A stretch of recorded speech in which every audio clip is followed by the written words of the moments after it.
Hi,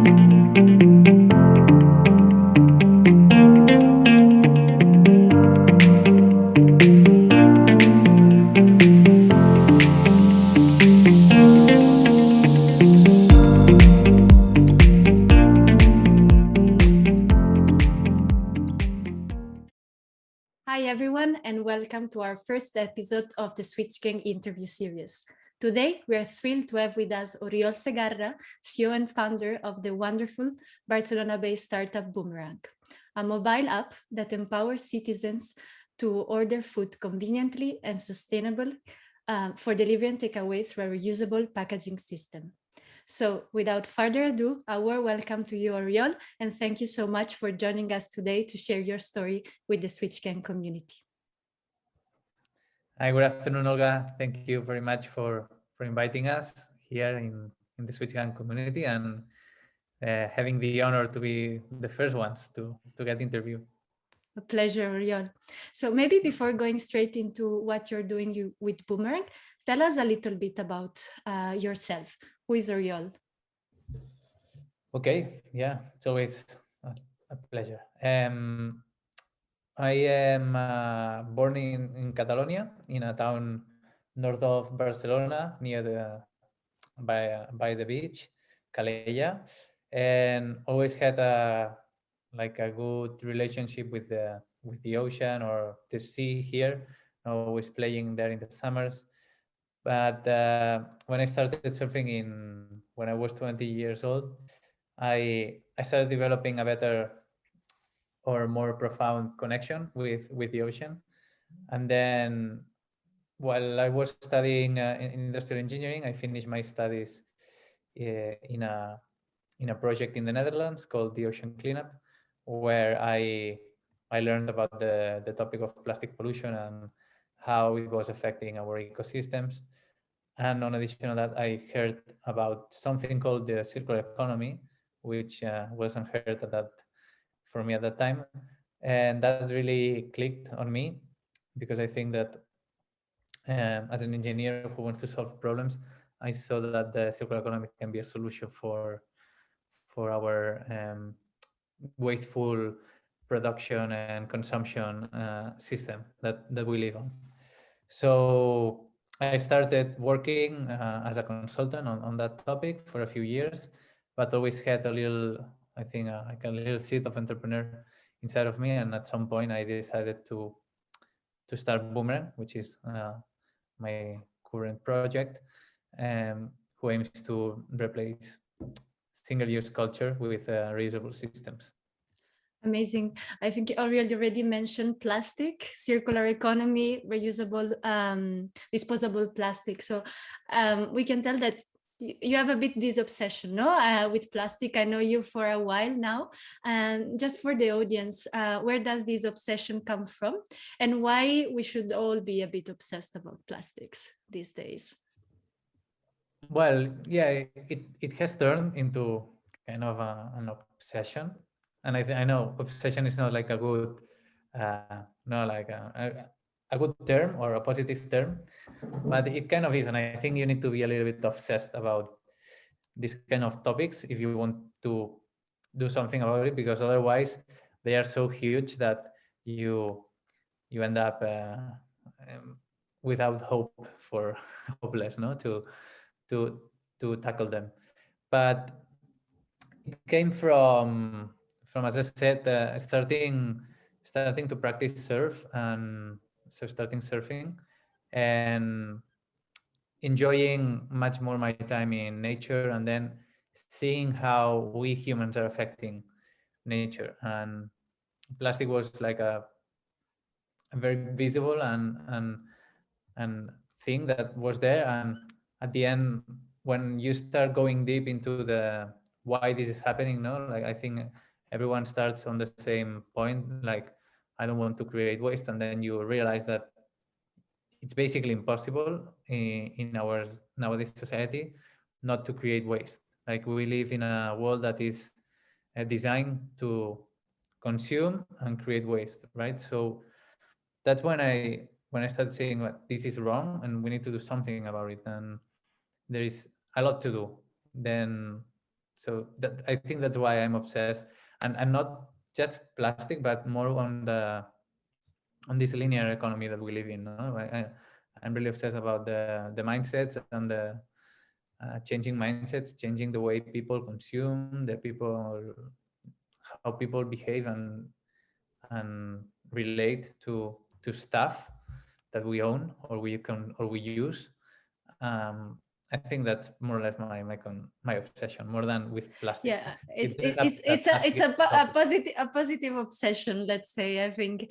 And you mentioned that when we are faced with such big problems, they're very complex, and there is a lot to solve within plastic, for example, or the bigger issues of like the linear economy.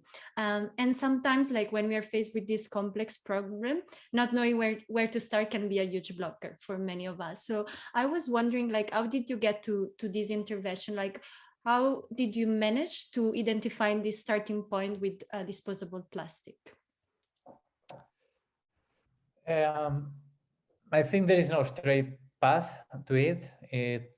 I think you need to be curious and just not take everything that comes to you for granted. So, as I said, I started by being bothered about using single-use bottles, for example, water bottles, and then asking, but why am I using a water bottle? Why is this a water bottle? Why I cannot not drink from the tap? You know, like, and you start going down the rabbit hole, let's say, and asking more and seeing more like the systemic problem and the systems change that we need. So it's not a straight point. Like if you just stop on like I don't want to use plastic because it's bad, I think it's the wrong point. No, you need to really go deep and ask yourself all the time why this, why, and then at the end you end up understanding a bit more the whole picture, no, seeing the whole picture and why these things are happening. Um, so I started basically, as I said, I started in industrial engineering, so I didn't have any knowledge on sustainability or LCAs or systems thinking. I just learned it through reading the different books, post blogs, and listening to experts, and that's how I learned all about it, basically. Yeah, wonderful. I mean, for those who don't know, LCA, life cycle assessment, so basically understanding all the life Yeah. cycle of a product, so to really understand where to fix the problems in the system. And I think it's really interesting. Now, sometimes like a blocker could be, I don't know anything about these issues, and so I cannot start something up. Instead, it's just about being curious and everything. We can learn everything. Thank you, Oriol. So at the Switch Gang, like one of the things we set ourselves is to really make it easier for people to move from intent to action. We know that acknowledging a problem is definitely the first step, but awareness alone won't solve our world's biggest challenges. And I think you are a wonderful example of what it means to take action and face a big problem head on. And this is what you're doing with Bûmerang. So for those who don't know, what is it Bûmerang and how does it work?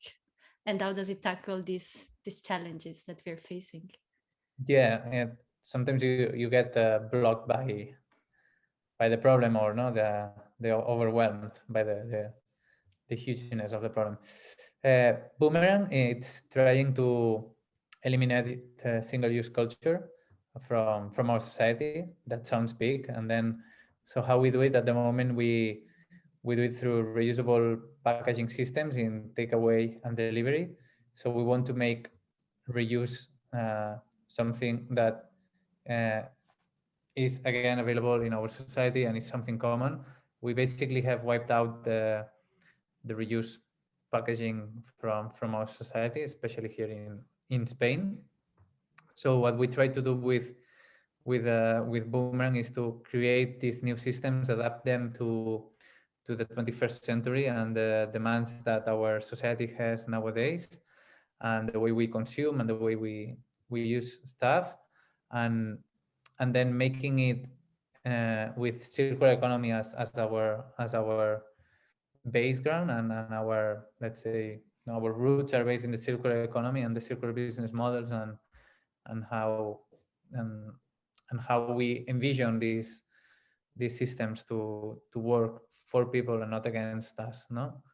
So this is basically what we're trying to do with Boomerang. It sounds very daunting, and you need to start with small steps. Otherwise, you will never start. And starting with small steps, it's the key. And in entrepreneurship, probably we'll talk about this now, but one of the great tools or frameworks like this is the lean startup methodology, which helps you not get blocked by the amount of stuff you have to do, or the hugeness of the problem. Yeah, exactly. So basically, lean startup is build, measure, learn. Like you build something small, try it out, learn how it works, and based on the learning, you pivot or adapt based on what you learn. And it just might sound like a rhetorical question, but I would like to hear it from you, Oriol. Would you say Boomerang could be defined as a purpose-driven business? Yeah, absolutely. We started this project to end with single-use packaging and to make reuse available. So we tied deeply our business model to our impact. So if we don't avoid packaging waste, we don't earn money, basically. So it's totally a purpose-driven business, because otherwise we would be doing other stuff that probably will make us much wealthy than this. I understand. And you already mentioned the business model, and it's something I would really want to dig deeper in a moment. But are there other parts of the business that you would say this purpose come to life in Boomerang? At the moment, I would say no. Like, I think we are very focused on providing the value, and actually fulfill our mission, which is to replace single-use culture. And we are focusing on that a lot. No, I know there are many other issues and topics that a purpose-driven business has to tackle, but we need to be so focused on making sure that we can create a sustainable business around our main mission. And then we can, of course, always taking into account other stuff, no, like gender equality, or also, no, salary gaps between positions, hierarchy into the organization, um, mobility, like all that stuff that takes into account, needs to be accounted for. Like we have passed actually the big corporation assessment, Wonderful. and we got enough points to be certified as a big corporation. However, I personally decided to put us as pending, because the organization in this 2021 will change so much that it wouldn't be fair to say that through the whole year would be a big corporation, right? Then we would need to work a bit more at the end of the year to make sure that we still have the points and everything to be considered a B Corp. And just for curiosity, what were like a bit like the requirements or prerequisite for you to become like a pending B Corp, like earning this point? Well, some of it was really easy, because our main business model and our mission is very tied to our business model, so our impact.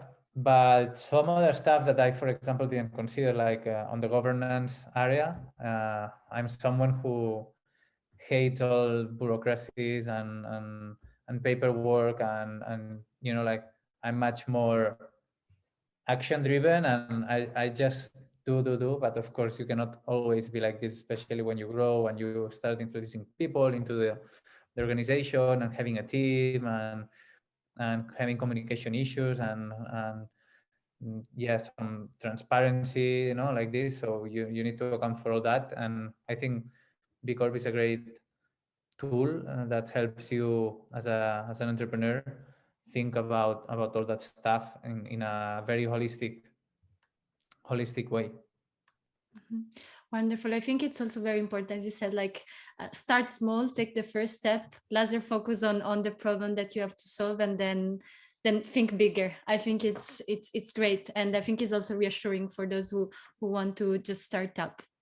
And going back to the idea of like purpose, like would you say it makes it harder or easier to run a purpose-driven business? Like, are there any trade-off that you see, if any? I think nowadays it's easier because that's what people want, and you can probably have more access to uh, grants, credits even. Um, but from if you're doing something very innovative like we're doing, uh, it becomes hard because then you need to find the business model, and you really become a startup, no? And that's I think that the main definition of a startup is an organization that is looking for their business model with an innovative product, not so technology as some people think, no, that technology means startup. It's doing something that has not been done before, and that's why you need to be very laser focused on what you're trying to solve and creating a sustainable business model there.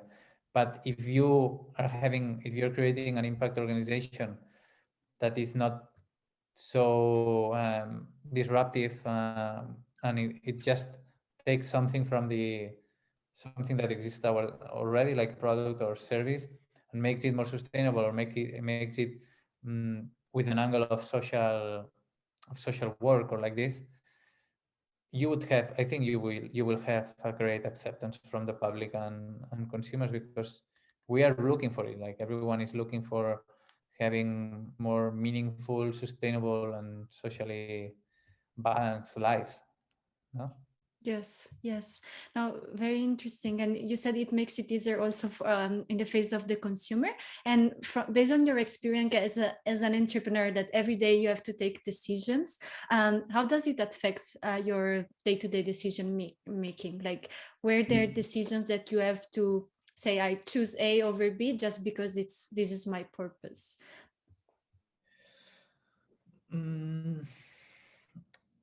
I think on my I would say the same. At this point of the company, I try to be very pragmatic, and we have very limited resources, and we need to do what it's best to make sure we accomplish this mission, right?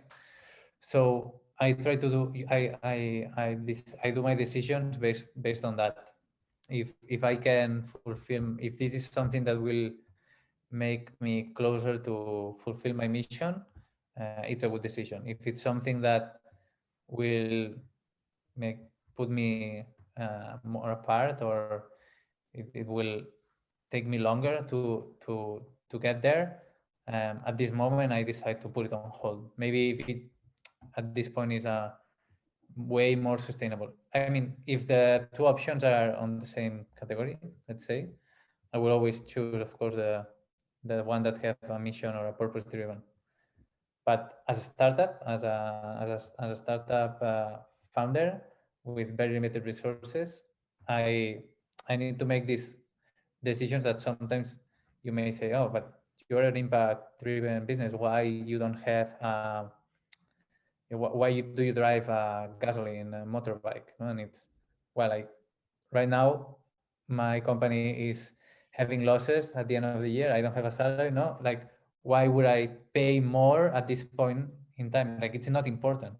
Like, the mission gets done the same. I don't have to report anyone at this point. It's more important to uh, get faster and with less money, also with less investment there. And then, of course, I have already that in my mind. So nobody has Yes. to then an To electric remind motor. you what's the Yeah, yeah. no. But sometimes what happens with impact entrepreneurs is this: we get blocked by it's not perfect. Well, impact entrepreneurs and everyone, no, it's not perfect. Well, yeah, now maybe you cannot print in recycled paper or 100% and in good quality. Maybe in 6 months you can. Like don't. It's small stuff that it doesn't add a lot of value to your company. Yeah, I think it's about saying it's a journey, right? That's about it, step by step. And wonderful. And Oriol, you already mentioned a bit that being like a purpose-driven business to truly make a positive impact sometimes really requires the adoption of completely different business model. And this is what you have done with Boomerang. So could you tell us a bit more about it? Like, how did you go about designing a Boomerang business model, and how does it work? So yeah, I think I didn't explain well what Boomerang is. So in essence, what Boomerang helps you is to get a takeaway meal or a delivery meal without creating waste, right? Creating packaging waste. So to use Boomerang, you have to download an app, sign up, and then you can go to any restaurant to any of our partner restaurants, which are now 50 in Barcelona, and order your food in a reusable container called Boomerang. Then you have 15 days to return it for free to any restaurant of the network. If you return it after these 15 days, you get charged a deposit fee for us to replace that bowl. We don't earn money there, no? Then you can ask yourself, so how do you make money as a business? What we do is we charge the restaurants, which are already paying for the compostable packaging. We charge them at the moment a flat fee that it gives you like access to all the bowls that you need. And this is a strategy that we have started with to encourage and also promote the adoption of reusable packaging systems, because as I said, it's something that has disappeared here. How I decided about this model, basically through trial and error. We started with a monthly fee, actually, and that was also including like reverse logistics and cleaning. But then we saw that was not very valuable for our partners, because they could already clean themselves, and it was just making the service more expensive. So then we switched to a pay-per-use system, but it was very prone to cheating, and we decided also to remove it, especially at the beginning, which didn't. When you're starting something, you will not have a lot of traction, unless it's like something very attractive or that people are like it's the right moment. Um, People take it like step by step and slowly adopt it, especially when it regards to behavioral change. And so we decided to move into a flat fee that would make us sure that we have a steady stream of income, even if it's not many, but steady stream of income, making sure that the partners are willing to pay for this kind of service, and making sure that the concept or the story that will get into the partner's mind is, for every packaging the more we use Boomerang, the better it is for us in economic terms. So that's why we decided to go with the current business model. It can change, and it will probably change in the near future as well. And did you face, or are you facing any challenges while working out your business model? All the time. I think nailing the business model is difficult, and uh, as I said, no, we started offering everything. Then we moved. There was a period before COVID, it was just 2 months, but we were doing only reverse logistics and cleaning at that time with caterings. But that had a lot of problems as well. So thanks to COVID, we stopped that because all the offices are closed still, and we went to develop the system as it is now, as a network of restaurants that are available, and I think you will keep changing, and it's difficult because of course, like if you have already some clients and they are used to a pricing model or a cost model, changing it and or saying now we are also offering this, or now we don't offer this, we discontinue this and we're only offering this, is difficult, and you will probably piss off some of your clients at some point, but it's part of the journey, and it's nice when you talk to some clients and they understand, no, the kind of what you're doing, and they know that you probably will change in the future, and they still are supporting you and encouraging you to do it, and that's something very nice that I have experienced Yeah. here with them. Would you say that like being a purpose-driven business creates a sort of like tighter relationship with your customers? Because for what you just said. Yeah, I think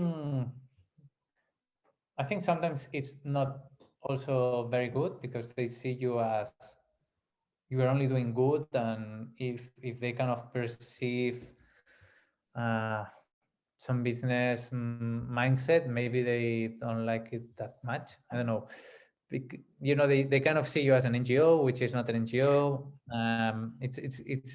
It's weird, but of course, like, I think you need to make them understand, no, that you are a mission-driven business, and yeah, first there is the mission, then there is the profit, but of course you still need to create profit because it's the best way to make a sustainable business, actually. Exactly. And to drive your purpose forward. This is like one of our Exactly. belief. Increase the impact of your impact, and Exactly.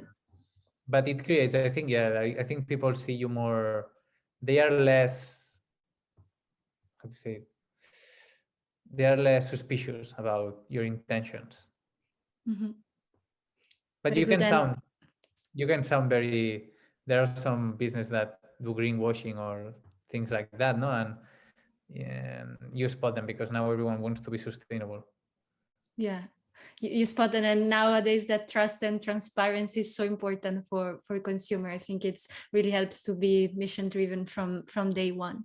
And Oriol, you already mentioned that at the end, like figuring out your business model is such an iterative process, kind of like never ending in a way when you're starting up.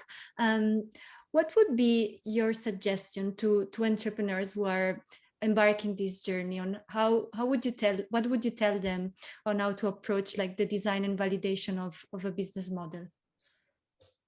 I would say you need to start charging and asking for money from day one, unless you are doing a very specific product or service that like a social network, no, or like this, that the value is in itself on the network, and you need to create that first. Otherwise, yeah, I think you need to validate that people are really willing to pay for what you're offering or your idea, and doing it from day one, it's important, because otherwise I think you will fall into the trap of like never seeing the moment to switch, because you fear that everyone will just churn and leave the boat. So doing it from day one, even if it's just as a test, like as a commercial, let's say, research, you go out, but always don't just explain your idea or your project with, I want to do X and Y and Z, but and stop there. No, you have to, I want to do this and this and this, and it will cost that much every month or every year or whatever, no, and always doing it like this. And then when you tell people how much it costs, they will say, oh, I really want this. If they say I really want this, then ask directly, would you pay for it right now? But yeah, I think from an advice perspective, I would say this: always go with at least an idea of a business model. You for sure will change it. Um, there are some business models that are already validated. No, if you're creating a SaaS, you already have validation that people will buy it. Will People are used to pay for something like this, so the only thing you need to know is if they are willing to pay for your product. No, but your business model is clear. You don't need to reinvent the wheel there. If you're doing some disruption that you sadly don't know what are the business model, it's very important that you start at least with an hypothesis and then you move it, as Yeah. we do. We are still It's changing it. yeah, and Boomerang is a young startup, like 1 year and a half, probably, Yeah, if I'm exactly. not wrong. How did you go about the first day, your first experiments to try out whether customers were willing to pay for this service?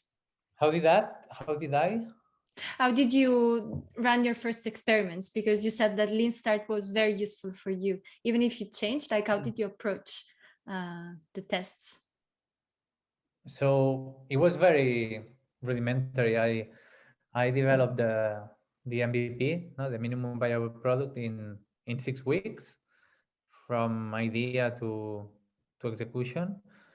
And what I did on these 6 weeks is like create like a minimum concept. No, I want to validate that people are interested in reusable packaging. That was my main um, question. No, Mark, I didn't know if that was the case or not.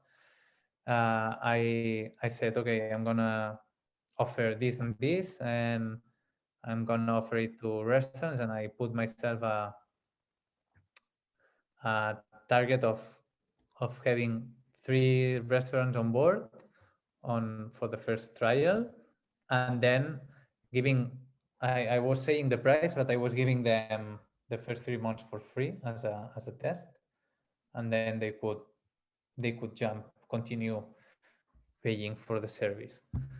And with these 3 months, you learn a lot, and especially you learn if people are enthusiastic about it or not. And yeah, you probably don't have a great website, you don't have for sure a great product, you don't have marketing either. Like you have basically nothing, but you're testing stuff, and you can start running your numbers and making hypotheses based on some factful, no facts and tangible stuff. Otherwise, you just base your assumptions and your hypotheses on what other people did, and probably in other countries and in other circumstances and in other times.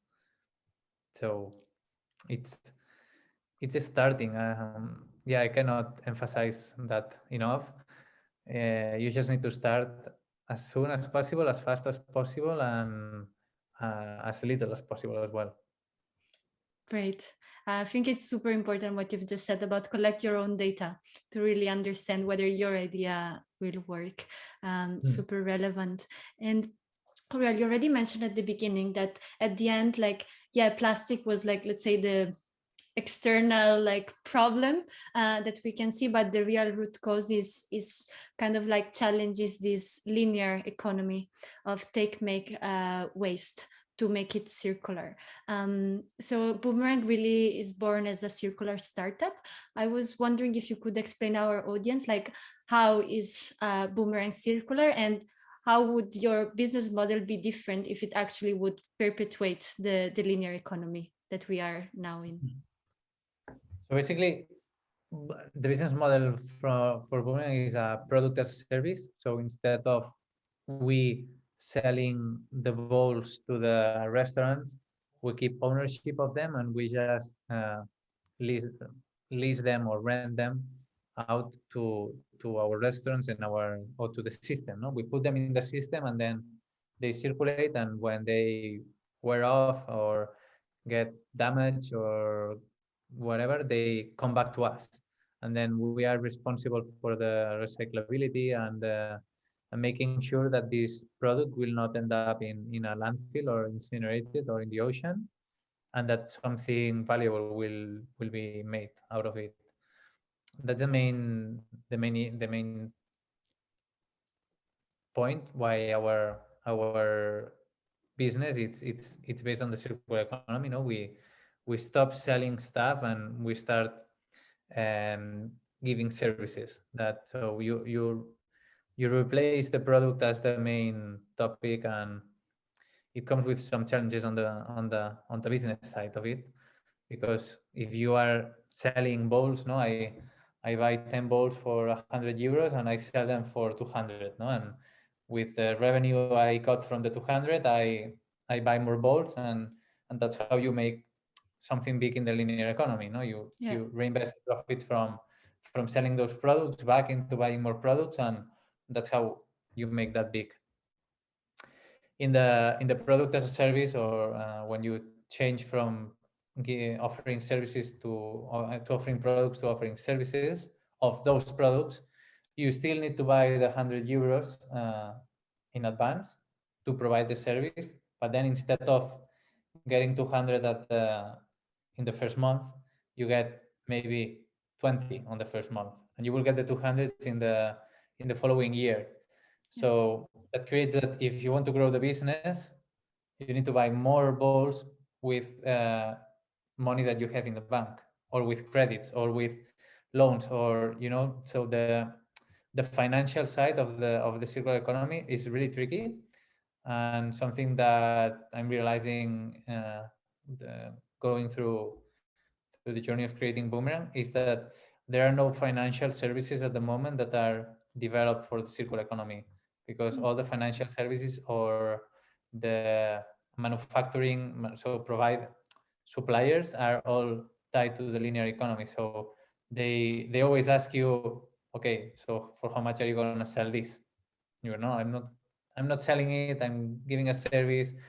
I need it. I will probably need 4 or 5 years, to return it and create a profitable business from this.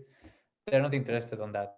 They don't understand it and they don't want. So having to invest and finance the buying of these products is a real um, difficulty and challenge for the implementation of circular economy services based on products.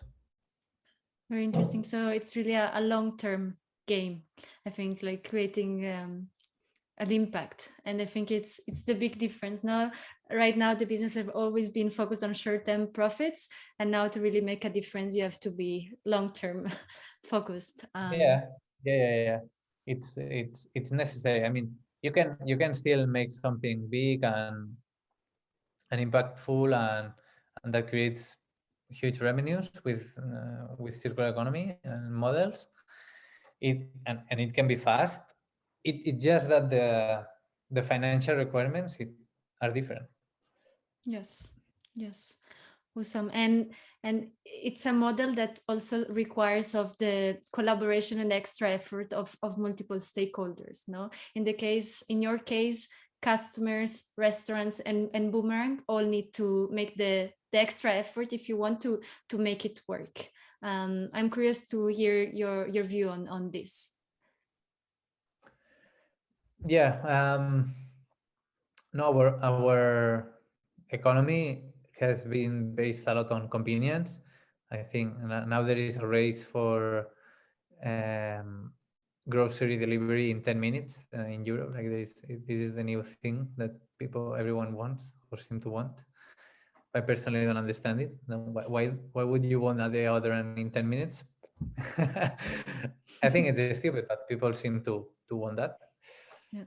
And so convenience is a huge driver, no? So we need to make our solutions very convenient as much as possible, and that's something we are very aware of, and that we try to work for 100%, and put our hearts and our minds into developing systems that are really really convenient for users. Otherwise, if you create something that requires way more work, or just a bit of work, you probably won't get everyone, unless then it's the alternative, the one that is really super convenient. It's very expensive, no? But otherwise, you will need to create very easy to use, convenient systems, products, services that people embrace and love. Yes, yes. And how are you convincing restaurants to get on board? Like you mentioned already, like the economics, it's a big Yeah. So part. we are aiming to restaurants that we believe have an interest on this.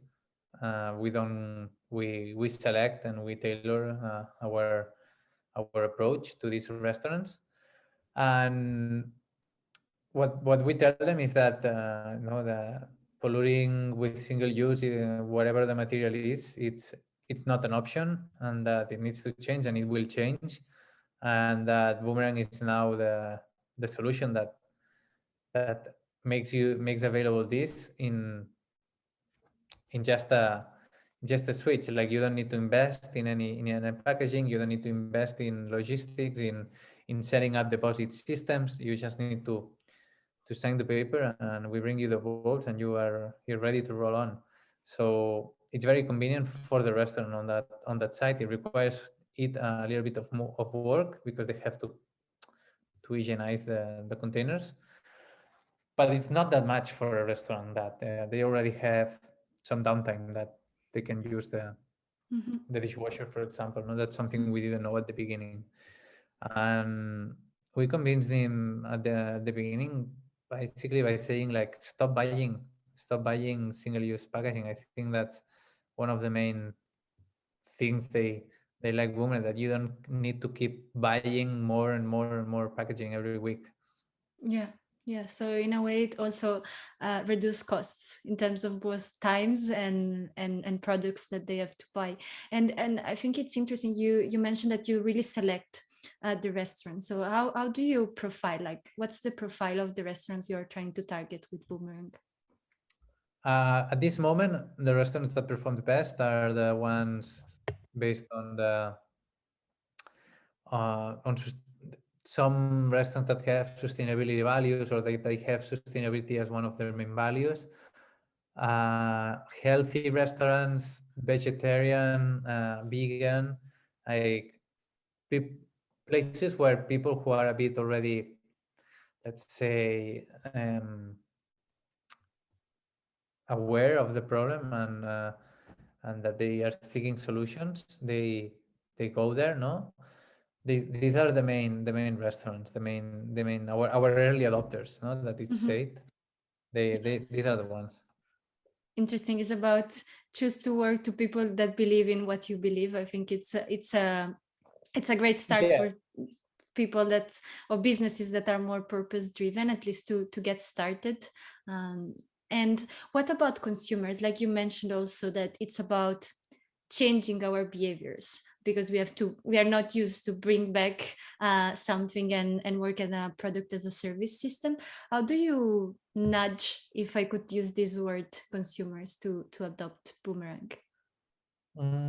That's been a challenge for us, because, of course, as I said, no, convenience is the main driver for this, for consumers nowadays. And it's true that at the moment, of course, using Boomerang is a bit less convenient, because you need to return the ball. We nudge them by making it for free for them to join, and then having a loss aversion mechanism, where we design the system to charge €6 if you don't return the ball after 15 days.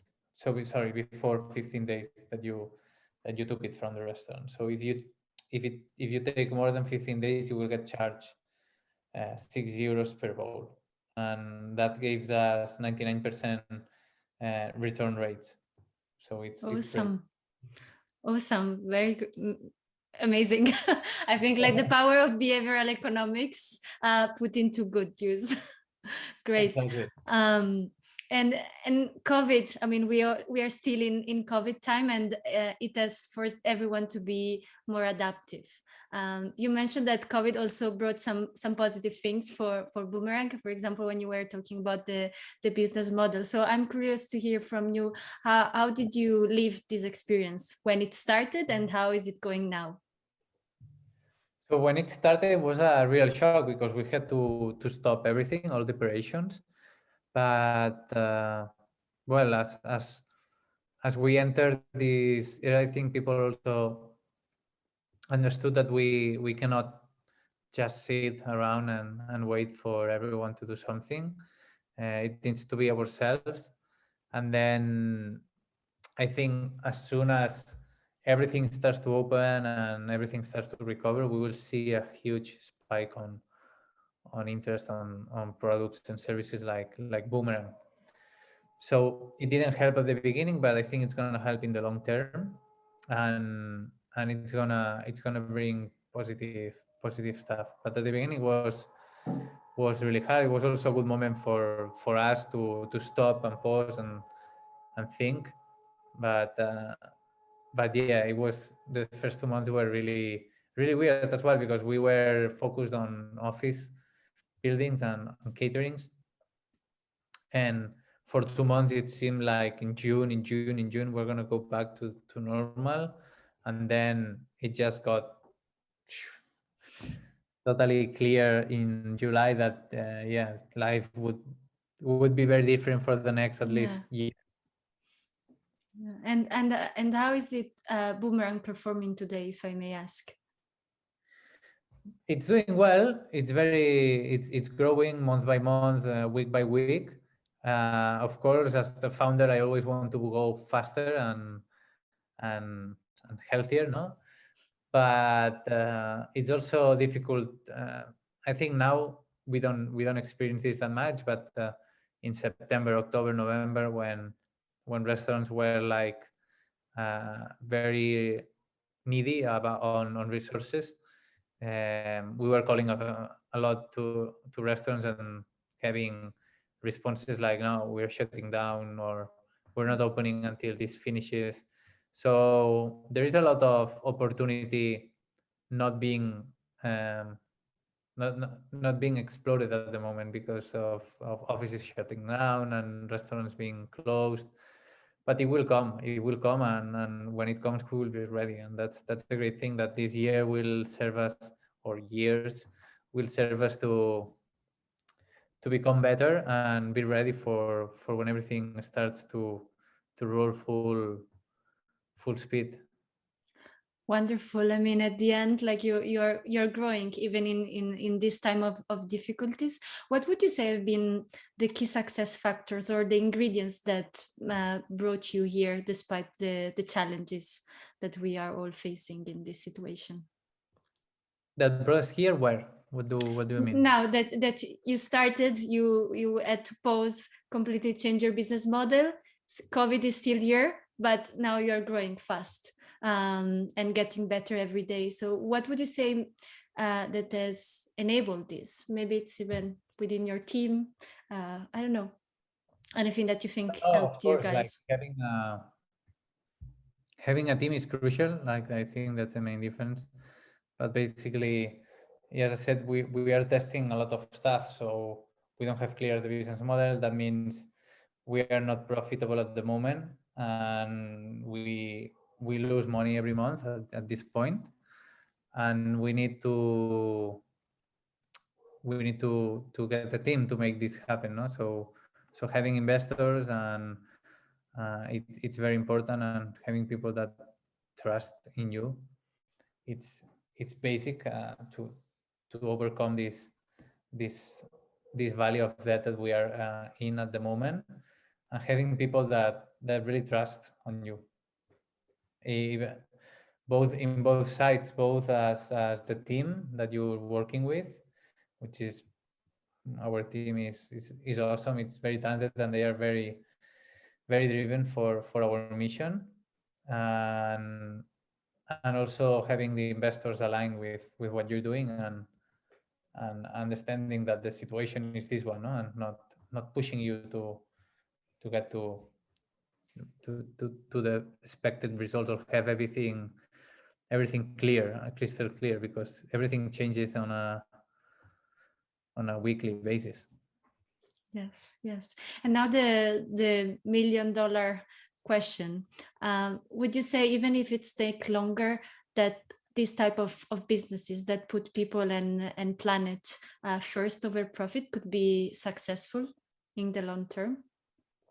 Yeah, absolutely. We just need, I think, at some point, and this is shared by many people working on sustainability and social impact, all the companies will be impact companies or mission driven companies, because there is already so much wealth. It's just that it's badly distributed. But I think people are very tired of working for companies where the only metric is the financial one. Great. And when you're running a business, Oriol, it's in a way it's always game on. No, even when you pause, it's actually you're always there figuring out the next things to do to get you to the next milestone. What would you say are the biggest challenges that you're facing right now? Many. I don't know if I can list them all, but yeah, basically, I think there's this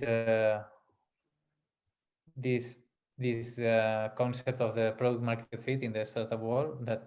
That's when you find that the public or society really wants your product or your service, and I think we have achieved that. And now it's just more about making sure that and we have achieved that, but still we don't have like a crazy exponential growth. We need to iterate, and especially make our system much robust and better, so when it scales, it becomes something that will perpetuate, and that will be sustainable by itself, no? Because the moment, both on the product and the business model and the marketing, we are still having different issues. Until now, we didn't do any marketing campaign or anything. We are planning our first marketing campaign for next week, and from until this point, basically what we did was Instagrams and very basic stuff. And it's something that, for example, I think maybe I should have invested a little bit more earlier. So learning there as well. And on the product, we're going to do an iteration of the product that will improve it much more, the business model as well. And you're always like when you solve something, you have so many things to solve ahead that you don't take enough time to pat yourself in the back or pat the team in the back sometimes, no? And congratulate them for the amazing work and everything. And it's something that you need to remind yourself, no? That, but of course, well, as when you are the when you're starting, and it's your baby, you're always thinking on what next. do you need to solve, no? You always see the how the baby's gonna fall or cut himself or get injured, and not the wonderful place where you are. I don't know.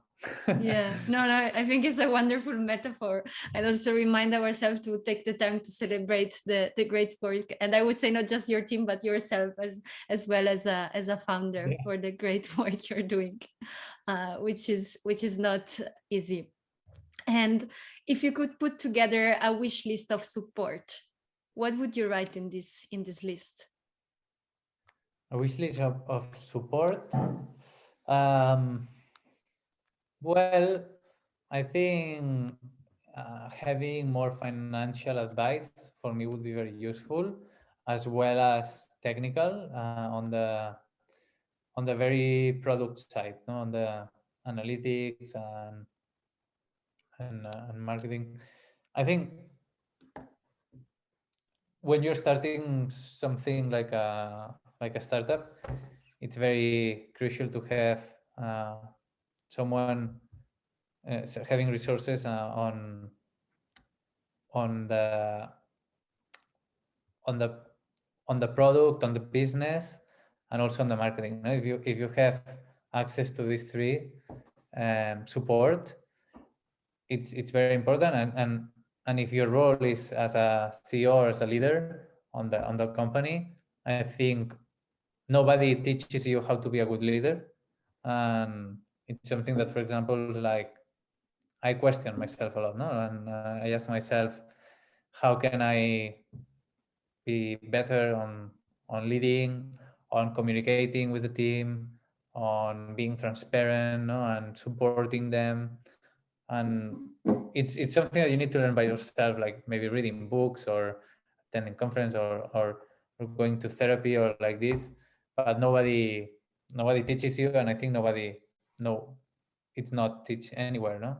And nowadays being a startup founder is quite difficult because you have so many things, and you get so many requests as well, and opportunities, and everything seems like an opportunity. So you have to be very very laser focused and very Selective, very yes. earth rooted. And at the end, the most important thing is the team, because without the team you will not do anything. And you sometimes forget to be a good leader for your team. Yeah, absolutely. No, it's great. I think at the end it all comes down to the people. And I think also being okay with that not everything is perfect, and we just have to, it's a journey of continuous learning and self-improvement, both for our baby and ourselves as founders. There's this thing that you cannot stop thinking on. Well, but I, if I fail, then I, I destroy the company. I fuck it up. I sink it, and and it's like you don't avoid yourself to fail or to not be okay failing. No, I don't know, but it's true. Like failing needs to be more accepted. Yeah, exactly. I think this is, I like it because in a way you always read, we have to accept failure. Failure is okay, which is, of course, it's about learning, but also the reality is that it's hard to admit. But in a way, why not? Like it doesn't work this time, and you start another things, and you have already a big package behind. So that's great. And I know actually, Oriol, you personally from some years now, that it's quite a while that you have been working out on this problem. Like before Boomerang, you had like jobs, you mentioned like the ocean cleanup, but also other personal project. And from a personal point of view, really, as Oriol, what's the magic sauce that gives you the energy to keep fighting, let's say, every day, no matter the hurdles that come? Well, I think I have a good environment to do it. It's not conditions. No, I don't have kids. I have support from my family to take these risks, and and for, and the support to work on this. No, it's not that uh, I said I want to work in this and they were not supportive. It's the other way around. No, like, so I think this is very important. Knowing that your environment, your family, your friends, and everyone is supporting you on doing this, because I think it would be much more harder if everyone would be like, why are you doing this all the time? No, why? Not in a negative way, but maybe just because they think it's not, or because you can't. So having this, let's say, safe net, I think it it helps me a lot. But of course, then it just I think it's more, well, the way I am. No, I am very curious, and I cannot just sit around. Although sometimes I think I would enjoy it, no, but I cannot just be there and complain about something. As soon as I see something that bothers me and I think there is a better way to do it, I start thinking on how I could. The thing with me is that I only get this huge boost of energy if it's something that goes beyond myself. I don't know why. I I never created like a successful, financially successful business to this point, but it's something that it doesn't give me so much energy and boost to do.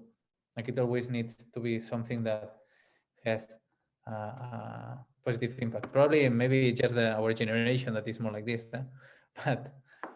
but yeah, there are some people who are very happy giving, I don't know, Amazon paid ads consultancies, like to sell, to make people sell more stupid stuff. I couldn't be that, even though probably I could be good at it, but yeah, But it it's will not. what keeps you pushing. No, I think it's No, mission, Maybe that's purpose. why I will, like, because have a normal business, that will also be Of two. yeah, no, just one, but could be fine. Not everything so mission driven, but Yeah. yeah. Now that's beautiful, and I think this is one of the main reason why personally it makes me optimistic about the future, and one of the main reason why we started the Switch Gang is that there are many other people luckily in the world like you, Oriol, that are really putting all their energy and effort into building startups that can create a positive impact in our world. And we are here, actually, we have started the Switch Camp because we want to do our best to support them. And honestly, I think that the best advice that an entrepreneur can get is an advice from another entrepreneur. So having said that, Oriol, what would be your best advice to aspiring or fellow entrepreneurs that are working hard to build this kind of like purpose-driven businesses like Bûmerang? What advice? Yes, if you had to tell them something based on your own Again, I story. will come back to the topic. Start as soon as possible. Start testing. Understand well the problem. Like that's important. Don't start something. Don't try to solve something that you don't truly understand, and don't try to solve something that you don't experience as well. No, I think, but really, when you understand the problem well, and you have an idea of what the solution could be, just start testing from day one. Great. I think this is wonderful, and with this great piece of advice, I think we can really wrap up this great conversation. And I would ask, like, how could myself and the audience who is listening actually engage with Bûmerang and support Bûmerang, yourself and your team with the great work you're doing? So the best way, if you're in Barcelona, is by ordering takeaway and delivery with Bûmerang, and that's the best way to support us. And tell everyone on your peers, your network, your friends, your family about that there's a solution for all this packaging waste that we're creating, especially now in the pandemic. The second best way is to post about us on social media, and to connect with me. LinkedIn, it's always the best way. Although I try not to be so much in social media because it's a drain of time and energy that is very heavy. Brilliant. Thank you very much, Oriol. It was really amazing to have Thanks this to you, Olga, conversation with you. inviting me, and I hope this is the first interview of so many.